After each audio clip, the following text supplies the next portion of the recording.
নমস্কার বন্ধুরা, tasty byte with Paromita চ্যানেলে তোমাদের সবারই ওয়েলকাম। তো অনেক তো হলো steam fried pan fry momo খাওয়া, তো এবার চলো তন্দুরি মোমোর একটা রেসিপি তোমাদের সাথে শেয়ার করি। তো এখানে আমি মোমোগুলোকে বানিয়ে নিয়ে কড়াইয়ে একটু তেল দিয়ে আমি এর মধ্যে মোমোগুলোকে আস্তে আস্তে ভেজে নেব। মোমোগুলোকে খুব বেশি ভাজবো না, খুব বেশি ভাজলে আবার একটু ব্যাপারটা শক্ত হয়ে যাবে। তো এরকম আমি হালকা হালকা করে ভেজে নেব। তো আমার ভাজা হয়ে গেছে, এবার আমি তুলে রাখছি।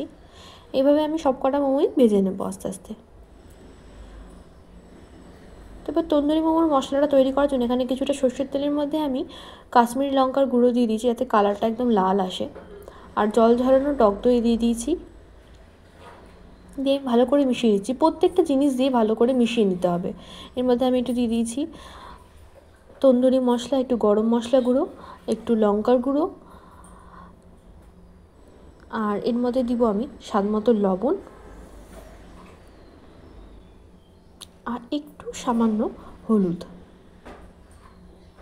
দিয়ে আমি এটাকে ভালো মতো মিক্সড করে নেব। তো এটা আমার ভালো মতো মাখানো হয়ে গেছে। এরপরে আমি এর মধ্যে 1 টেবিল চামচ মতো আদা রসুন বাটাও অ্যাড করে দিলাম। তো এর মধ্যে কাসুরি মেথিটা আমি একটু হাত দিয়ে একটু ক্রাস্ট করে নিলাম, দিয়ে এর মধ্যে মাখিয়ে নিলাম যাতে সেন্টটা খুব সুন্দর আসে। একটা চটপটা টেস্টের জন্য আমি এর মধ্যে একটু বিট লবণ দিয়ে দিলাম।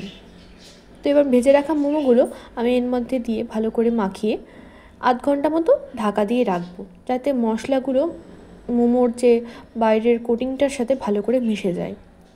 তো আমি এটাকে ঢাকা দিয়ে সরিয়ে রাখবো সাইডে। তো এবার তান্দুরি মোমোর জন্য তান্দুরি চাটনি বানিয়ে নেবো। এখানে ধনে পাতা, কাঁচা লঙ্কা, রসুন আর একটু আদা দিয়ে টক দই দিয়ে এর মধ্যে আমি একটু চাট মশলা আর সামান্য একটু লবণ অ্যাড করেছি, কারণ চাট মশলাতে লবণ থাকেই। তো এটাকে ভালো করে আমি গ্রাইন্ড করে নিলাম। তো দেখতে পাচ্ছ আমাদের তন্দুরি চাটনি রেডি। তো আমার মতো কারা কারা এরকম তন্দুরি চাটনিটা ভালোবাসো অবশ্যই আমাকে কমেন্ট করে জানাবে। আর এবার একটা টুথপিকের মধ্যে এই মাখিয়ে রাখা মোমোগুলো আমি আস্তে আস্তে গেঁথে নিচ্ছি। এবার ফ্রাই প্যানে একটু তেল দিয়ে আমি এর মধ্যে আস্তে আস্তে এগুলোকে দিয়ে একদম লো ফ্লেমে ভেজে নেব।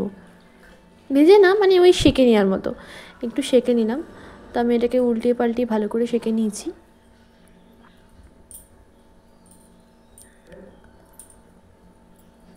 তো এবার এটাকে হালকা করে একটা স্মোকি ফ্লেভার দেওয়ার জন্য একটু আগুনের মধ্যে সেঁকে নেব। তো ব্যাস রেডি আমাদের তন্দুরি মোমো। ভিডিওটি ভালো লাগলে অবশ্যই একটি লাইক, কমেন্ট, শেয়ার করে আমার পাশে থাকবে।